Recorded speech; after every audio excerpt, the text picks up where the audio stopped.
It's almost 4 years since the Syrian civil war began amid the optimism of the Arab Spring.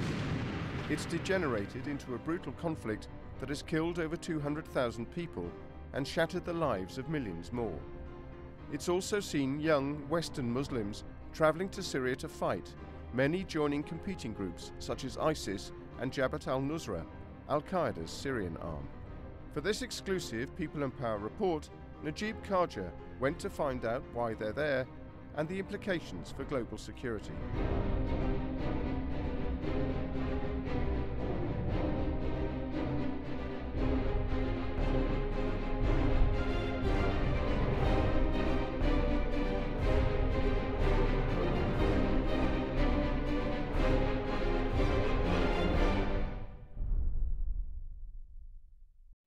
It's May 2014 in northwest Syria. It's the first of several visits here as I attempt to negotiate access to al-Qaeda's Syrian arm, Jabhat al-Nusra. It's one of the most powerful jihadist groups fighting the Syrian regime, and I want to understand what is drawing young Western Muslims to join them. An airplane has started to circle around the area again.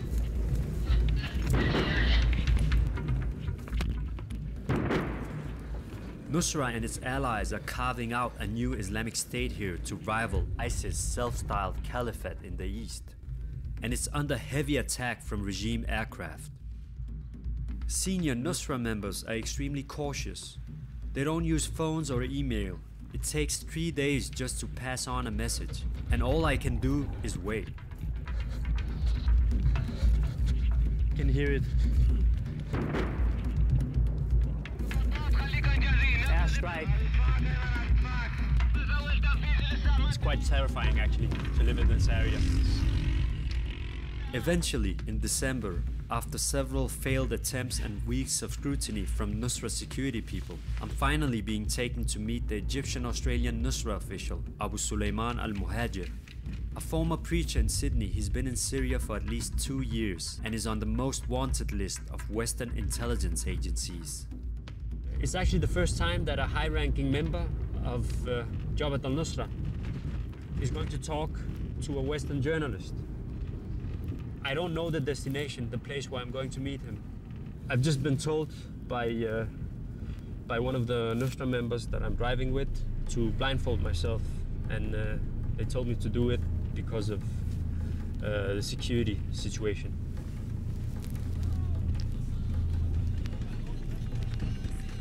Early on in the civil war, al-Qaeda's Syrian franchise, Jabhat al-Nusra, emerged as the most powerful and secretive rebel force.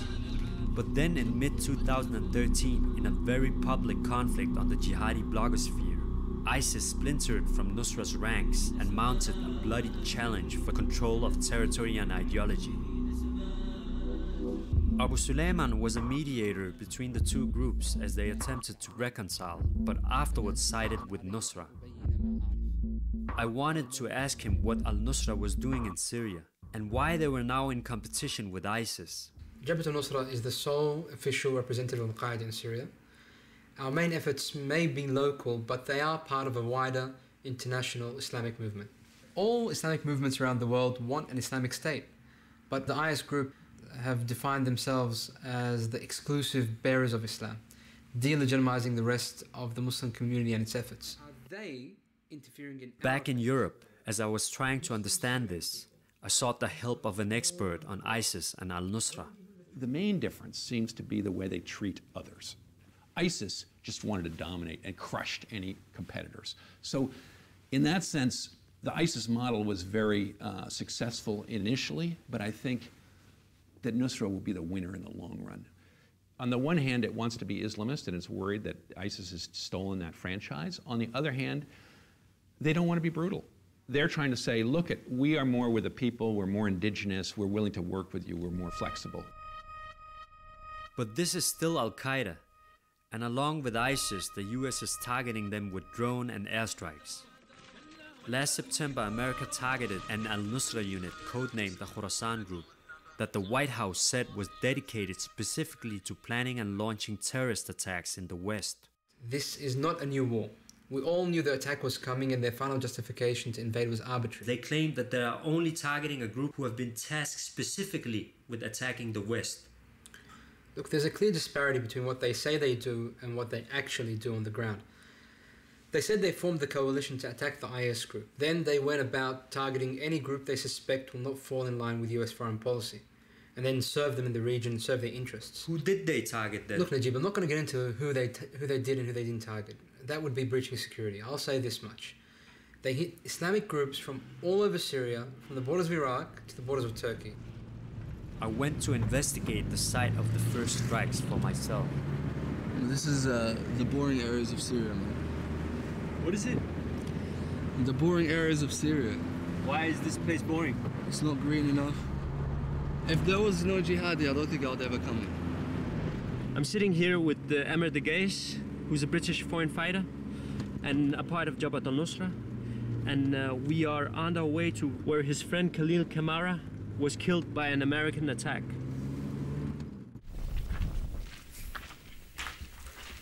"22-year-old Amr is the last of 4 young jihadis from Brighton in the south of England who came here secretly in 2013. As well as losing Kamara last year, Amr's 2 teenage brothers, Abdullah and Jafar, were also killed. Amr had been fighting as a freelancer, but he recently put himself on the international terrorist list by swearing allegiance to al-Nusra. Looks like the hit came from this side, huh?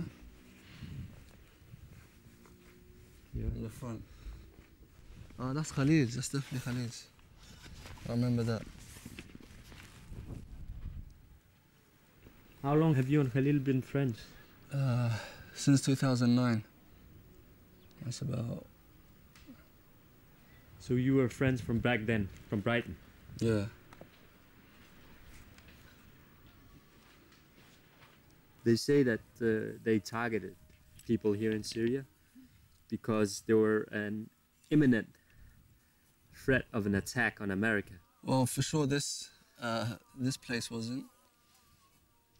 You know, they were just militarily. They were just normal soldiers here. Has Khalil ever told you that he had plans of going back to Britain or the States, committing attacks? No, never.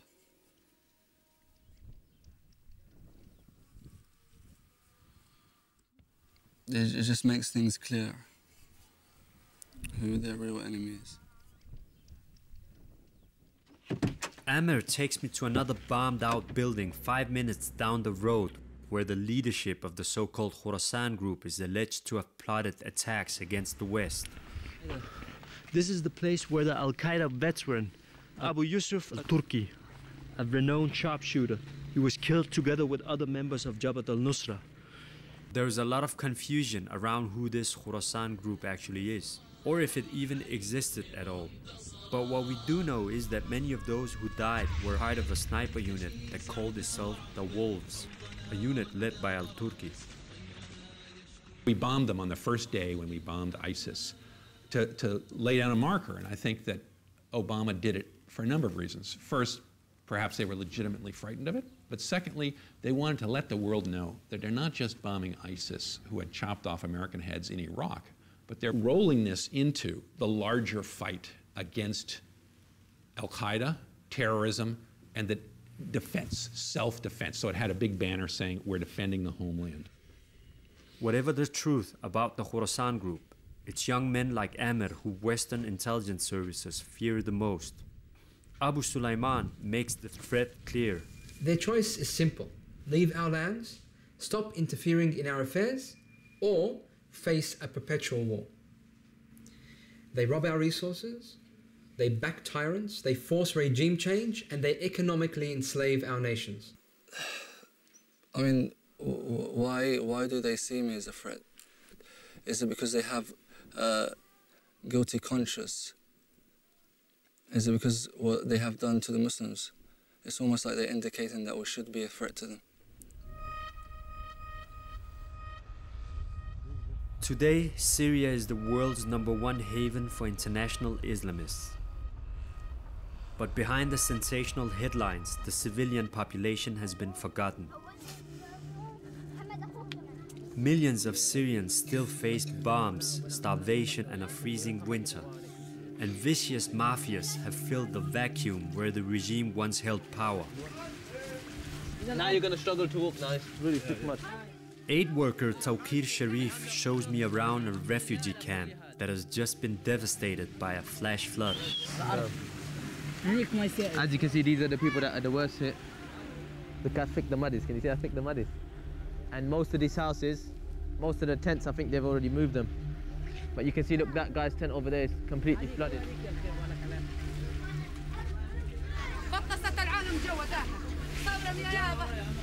ما فيها شيء طاول صوبات منا حرامات منا سفنجات طلع العادية طلع على الطفل طلع ما بتقلب القلب طلع كيف عم ترجعه مو حرام لا يا قلبي لا يا قلبي لا طلع على الأطفال يا حرام كلياتنا عم يسرقوا من بعضهم روحوا جيبوا لنا عالم اولاد حلال يستلمونا عشان ما ناكل بعضنا اخر شيء يعني عم يبعثوا لنا من برا اخيو شيء ما بنوصف عم يوصلنا اخيو هيك. He's talking about many things, corruption, exploitation. He said now the camp managers here, they're like gangsters, they go around with guns, so everybody's afraid of them, so no one speaks out. He was saying, yani, we're Muslims, yani, this is, where's the Islam? It's among this population that the ideological struggle for Syria's future is taking place. ISIS and Nusra are warring over territory, but there are also rivals for popular support. What does al-Qaeda want? Firstly, we want to remove Bashar al-Assad and his regime and ensure that he is neither replaced with another dictator nor that a Russian client government is replaced by a Western client state. The new government must be one which genuinely serves the interests of the people. Now, what does that practically mean here? We want to restore the right of the Muslim people to choose their leaders independently and to establish just governance through an Islamic system that we know as Shura. Al-Nusra are too varied to let me film freely. But in between my meetings with them, I also spent time with their allies from the Islamic Front rebel coalition, who showed me how, from subsidized grocery shops, pharmacies and clinics, to this Islamic Front representative giving out bread on the street, they've already replaced the mechanisms of the Syrian state with their own social welfare and judicial system.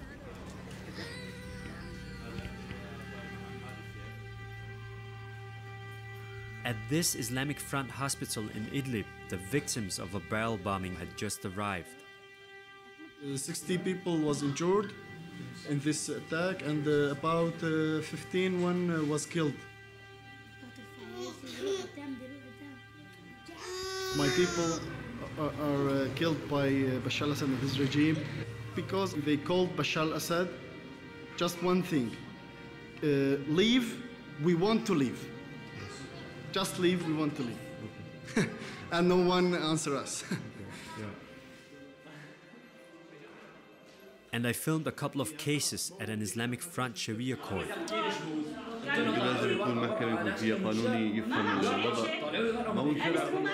It's stability. Law and order, unfortunately, is what people crave today.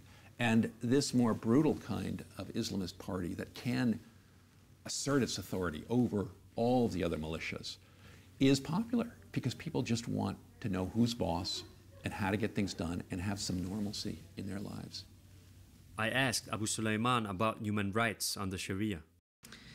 Look, every society needs a penal code. And having said that, I will not be apologetic about any aspect of Islam. In the US, for example, after spending possibly decades in solitary confinement, they will drag a man out of his cell, strap him to a table and pump him with a cocktail of chemicals until he eventually dies. But of course, he can choose his last meal, which somehow makes it all humane. Now, we have our penal code in which punishments are appropriate to the crimes committed and act as a deterrent for others. Islam to us is whole and complete, and that does include corporal and capital punishment. The Islamic Front rebels I met seemed to agree.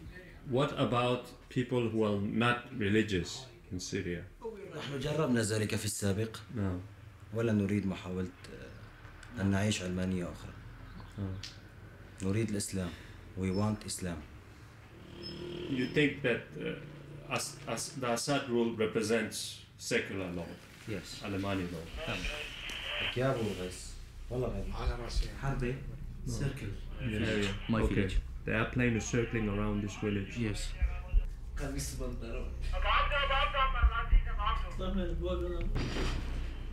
Bomb? Yes.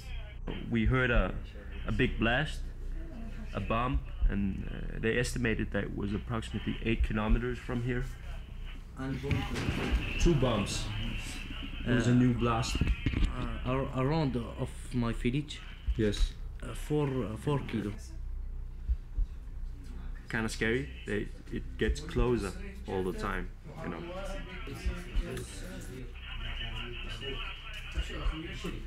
والله وجبل الزاوي من حي تراب وشبيحة الأسد عيد سوار وتربوا. Abandoned by the outside world, Syria's Sunni community seems to be solidifying around its religious identity. So the 20% religious minorities who, of course, don't want anything to do with Islamic rule. But amongst Sunni Arabs, it's a language of justice and virtue that everybody understands.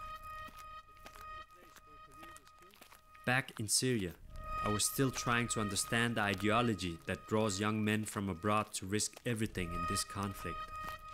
What is your role in this revolution?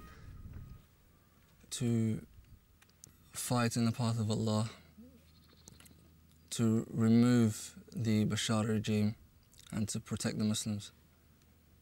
The recent revolutions, you know, their aims is to remove the oppression and, you know, hopefully implement Islam and the Islamic justice. But then you find the West, they would say, is a threat to their superpower, because as you can see, the West and, you know, their choice of capitalism causes a lot of injustice. So if people see the light of Islam and the justice of Islam, that would cause the spread of it, and that's something they wouldn't want. Can you tell me what happened recently with your brother? Yeah, so his name was Jafar, and he was 17 years old. And we were offered a behind enemy lines operation. So he's dead now. How did you feel when you heard? SubhanAllah, I felt with calmness.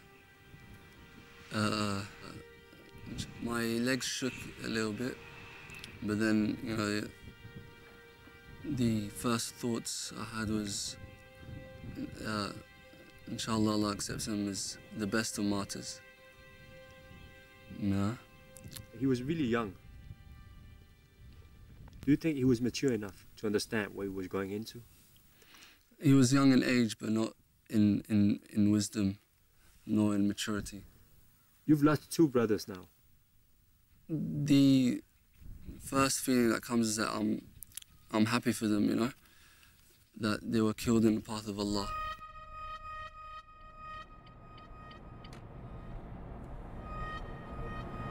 As rebels took control of the north, Muslims from all over the world flocked here. Some came to fight, others came to build a new Islamic utopia, and others came to do aid work. While I'm hanging around waiting to meet the Nusra fighters, I meet a Danish relief worker, Alexander, in a refugee camp near the border. Vi er ved at bygge den nye moské her. Og så det eneste ligesom, samlingspunkt det her. Så det er meget, meget vigtigt for dem. Tomorrow, Alexander is making an extremely dangerous journey to deliver aid to the frontline city of Aleppo. Det er vores nødhjælpslager. Vi har lidt system i rådet. Der er vores hospitalsudstyr og medicin her. Jeg ved, og jeg er sikker på, at jeg gør en stor forskel for rigtig, rigtig mange mennesker ved hjælp af det, jeg gør. Jeg får ikke nogen løn for det arbejde, jeg udfører her. Jeg gør det her fuldstændig frivilligt. Jeg får min belønning et andet sted forhåbentlig.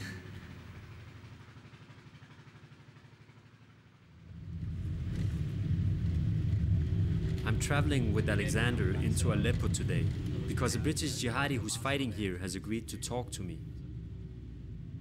We are lucky it's cloudy. Government helicopters are smashing the city into rubble, routinely dropping explosives in the form of crude, improvised barrel bombs. But today the cloud cover means they can't see to aim. The front line is actually right there. He starts to figure out a way to get past the snipers into the frontline neighborhood of Salahuddin. لا أخاف لا أخاف ما بخاف إلا من ربنا. Vi kan høre sniperen ligger og skyder nu her. Han har sikkert set noget bevæge sig eller et eller andet, så ligger og skyder efter det. Civilian families are still living in the midst of the heaviest fighting because this is the safest place to hide from the bombs. They're so inaccurate, just barrels filled with TNT and shrapnel, that pilots can't be sure of not hitting their own troops.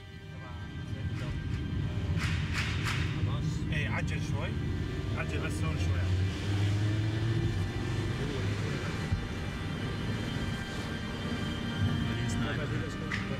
En sniper, der skød efter bilen foran os.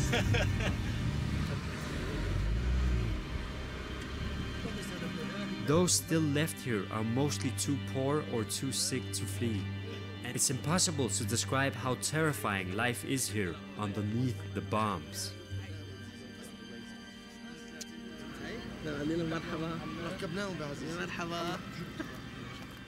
The British jihadi I meet has agreed to talk only if his identity is concealed. He tells me that what he's doing is an act of solidarity with civilians who are suffering. Though he fights for Nusra, he hasn't yet sworn allegiance, but he justifies attacking the West according to geopolitical arguments. Every time we try to build fair, free, or independent governments anywhere in the world, they're subverted and overthrown by foreign powers for their own interests. Anyone should be able to understand why al-Qaeda chooses to target the international powers that are responsible for this. Elsewhere in Aleppo, I asked people what they thought about the US strikes against Nusra. لأنهم جزء لا يتجزأ من هذه الثورة. جزء لا يتجزأ من هذه الثورة، ونحن نستنكر بشدة الضربات الموجهة إليهم. يعني أحسن ما يروحوا يضربوا هالثوار هي يروحوا يضربوا هالنظام المجرم هذا. America could have removed Assad whenever they wanted to, but they didn't. The bottom line is that Assad is their best option in Syria at the moment, because he serves their interest the best. They don't want popular rule in the Middle East, because Arabs feel for their brothers in Palestine, and because America doesn't want an Islamic group gaining a stronghold or legitimacy in the Middle East, because a strong Islamic nation will never be subservient to foreign interests. What was already a bitter sectarian conflict seems to have become more polarized since the coalition began targeting Nusra. For many here, this is evidence that the West is now siding with Assad. أمريكا لم تنصر المستضعفين، أمريكا أبت إلا أن تكون ضد المسلمين، وهذا هو اعتداء على الشعب السوري وعلى ثورته وقيمه وحريته. وجبهة النصرة هي من يقاتل النظام في سوريا. وفي الحقيقة الشعب السوري شعب ظلم جدا، والله سبحانه وتعالى أرسل رجالا صدقوا ما عاهدوا الله والحمد لله. The West has to realize that the Syrian people aren't fighting to establish a carbon copy of a Western secular democracy. They're Muslim people fighting to establish what they want, an independent Islamic government. Call that what you will, but it's not terrorism. As the Syrian civil war moves into its 5th year, this part of the country is securely in the hands of the Islamists. Whatever the response of the outside world, it's hard to imagine a scenario that doesn't risk further deepening the sectarian divisions or driving more young men into an early grave.